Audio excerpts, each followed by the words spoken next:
আমাদের দেশে ক্রিটিক্যাল যে সেক্টর, যেমন ইন্স্যুরেন্স সেক্টর, আপনি জানেন বামপন্থীরা দীর্ঘদিন পার্লামেন্টের মধ্যে দাঁড়িয়ে বলেছে ইন্স্যুরেন্স সেক্টরে নতুন কি বিদেশি টেকনোলজি আসবে।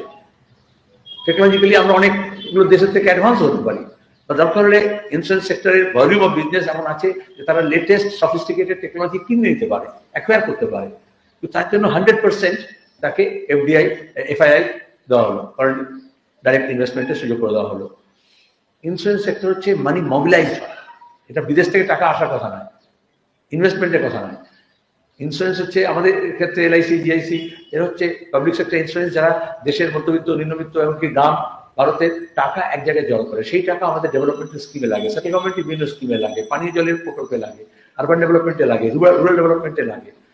সেখানে দাঁড়িয়ে সেই ইন্স্যুরেন্স সেক্টরকে তারা 100% দিচ্ছে, এটা আমরা তার বিরোধিতা করছি, প্রতিবাদ করছি এবং আন্দোলন সংগ্রাম হবে এটা নিয়ে। একটা সময় আমরা সরকারের এই প্রয়াসকে ঠেকিয়েছিলাম।